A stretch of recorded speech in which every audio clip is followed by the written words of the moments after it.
بسم اللہ الرحمن الرحیم فمن حاجک فیہ من بعد ما جاءک من العلم،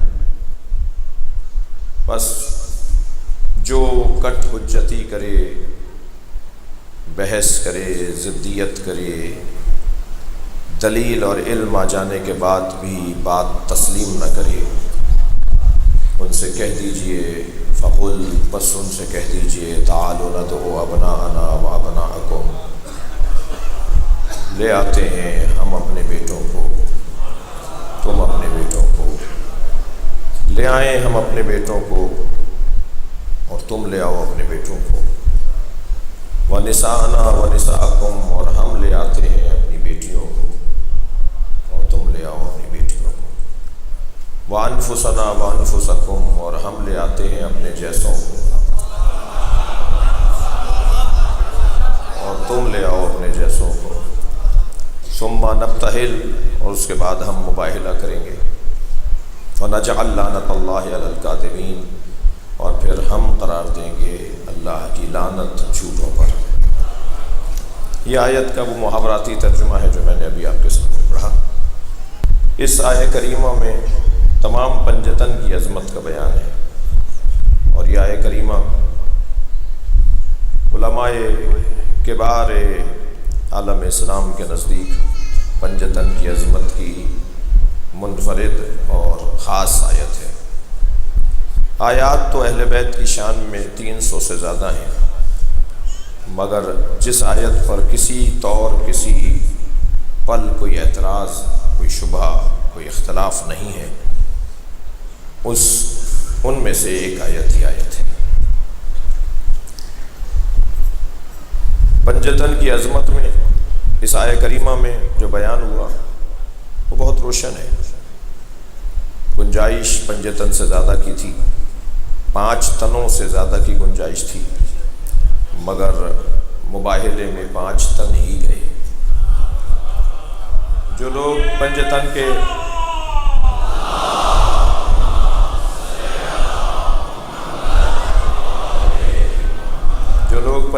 کے باب میں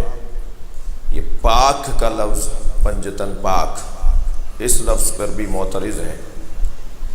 وہ مجھے نہیں پتا کہ انہوں نے قرآن کتنا پڑھا ہے، اس لیے کہ قرآن مجید میں انہی 5 کو اللہ نے پاک کہا ہے، وہ آیہ تطہیر کی صورت میں ہو یا وہ آیہ مباہلہ کی صورت میں ہو۔ ظہور ان کا مختلف ہے اور حقیقت ان کی متحد ہے۔ حقیقت میں یہ سب ایک ہیں اور جلوے ان کے مختلف ہیں، اور جب یہ ظاہر ہوتے ہیں تو پہچاننے میں آتے ہیں، اور جب یہ کامل ہو جاتے ہیں تو جبریل بھی نہیں پہچان پاتے۔ لہذا سرکار نے آ کر کہا، اس آیہ کا بڑا گہرا، اس کا شان نزول بیان کر رہا ہوں، اس کا شان نزول کیا ہے۔ سرکار نے جب آ کر کہا کہ سیدہ ایتینی بالکساء الیمنی، اے فاطمہ مجھے چادر یمنی لا کے دے دو، انی اجد فی بدنی ضعفا، میں اپنے بدن میں ضعف محسوس کر رہا ہوں، تو یہ مباہلے کی دعوت دے کر آئے تھے سرکار کہ کل مباہلہ ہوگا، اور ہم اپنے بیٹوں کو لاتے ہیں، تم اپنے بیٹوں کو لاؤ، ہم اپنی بیٹیوں کو، تم اپنی بیٹیوں کو، ہم اپنے نفسوں کو، تم اپنے نفسوں کو، اور پھر مباہلہ کریں گے اور لعنت کریں گے جھوٹوں پر اللہ کی۔ یہ کہہ کر سرکار گھر میں آئے ہیں اور آ کے کہا کہ مجھے چادر لا کے دے دو، اور کہا میں اپنے بدن میں ضعف محسوس کر رہا ہوں، یہ بدن نبی کا ضعف، اور سیدہ نے چادر لا کے دے دی اور سرکار نے چادر اوڑھ لی۔ کچھ ہی دیر گزری تھی کہ امام حسن مجتبیٰ آئے، اماں مجھے نانا کی خوشبو آ رہی ہے۔ فرمایا تمہارے نانا چادر کے نیچے آرام کر رہے ہیں، اور قریب جا کے سرکار کو سلام کیا، اور نبی نے جواب سلام دیا، اور پھر کہا نانا میں بھی چادر میں آ جاؤں، اور سرکار نے چادر میں لے لیا۔ سیدہ کو تو معلوم تھا نا کہ آرام کرنے آئے ہیں، اور چادر مانگی ہے ضعف دور کرنے کے لیے۔ بچے کو نہیں معلوم تھا فرض محال فرض کر لیجئے اگرچہ میں اس دروازے پر یہ کہتا ہوا بھی لکنت کا شکار ہوں کہ یہ بچے ہیں، ان کے ہاں یہ بحث ہی نہیں ہے کہ یہ بچے ہیں یا بڑے ہیں، یہ بحث تو مجبور لوگ کرتے ہیں کہ بوڑھوں میں فلاں، جوانوں میں فلاں، بچوں میں فلاں، جہاں عظمت اور فضیلت میں یہ بحث ہی نہ ہو کہ بچے ہیں یا جوان ہیں یا بوڑھے ہیں، یہاں تو عظمت ہی عظمت ہے، یہاں پھول کو تو ہر طرف سے دیکھیں پھول نظر آتا ہے، یہ نہیں کہا جائے گا کہ یہ بچے نہیں۔ اس لیے ایک دلیل دے دیتا ہوں، سرکار نے جب فرمایا نا کہ ان الحسن والحسین سیدا شباب اہل الجنہ، حسن و حسین جوانان اہل جنت کے سردار ہیں، جب سرکار نے یہ فرمایا نا کہ جوانوں کے سردار ہیں، اس وقت یہ دونوں بچے ہیں، تو کیسے سمجھیں گے اس بات کو؟ تو یہ بحث ہی نہیں ہے کہ یہ بچے ہیں، یہ جوان ہیں، یہ بوڑھے ہیں، بحث عظمت کی ہے بس۔ نانا نے چادر میں لے لیا، کچھ ہی دیر گزری جو امام حسین تشریف لائے، اماں مجھے نانا کی خوشبو آ رہی ہے، اور بی بی نے فرمایا ہاں تمہارے نانا تمہارے بھائی کے ساتھ چادر میں ہیں۔ یہاں بھی بی بی نے نہیں فرمایا کہ آرام کر رہے ہیں، ایسا لگ رہا ہے جیسے آرام بی بی بڑھا رہی ہیں، آرام کا انتظام کر رہی ہیں،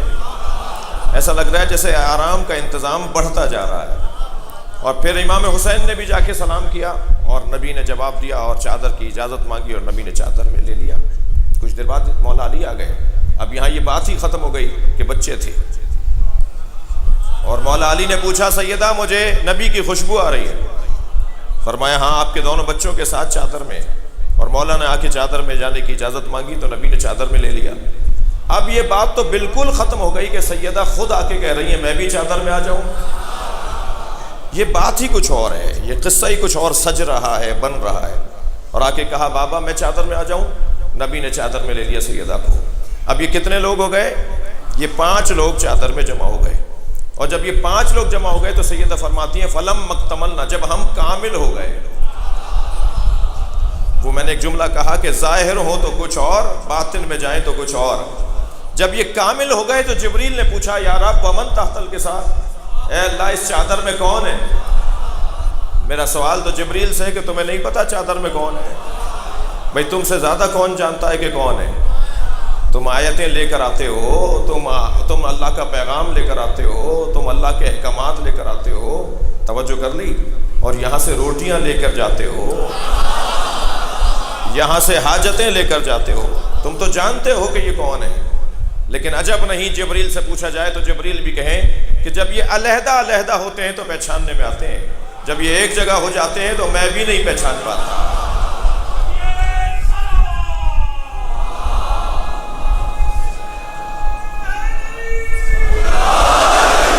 اور پھر اللہ نے جواب دیا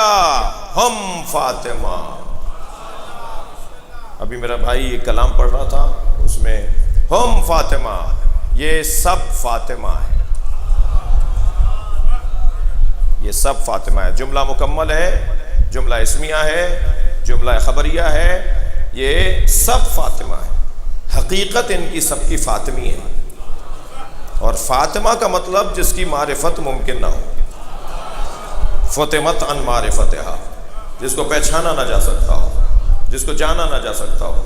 اور پھر جب یہ سب جمع ہو گئے تو سرکار نے پھر ان کو جمع کر کے مباہلے کی طرف رخ کیا،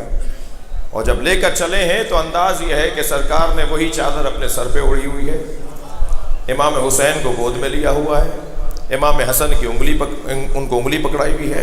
جناب زہرا ان کے پیچھے ہیں، مولا علی ان کے پیچھے ہیں، اور مباہلے میں سرکار تشریف لے کر آئے۔ اور جب سرکار کو اس قافلے کے ساتھ آتے ہوئے عیسائیوں نے دیکھا تو ان کے بڑے نے یہ کہا کہ میں ایسے چہرے دیکھ رہا ہوں کہ اگر وہ پہاڑ کو حکم کریں تو پہاڑ اپنی جگہ سے ہٹ جائے، کم سے کم غیر مسلم ان کے چہروں کو دیکھ کر پہچان لیتے ہیں۔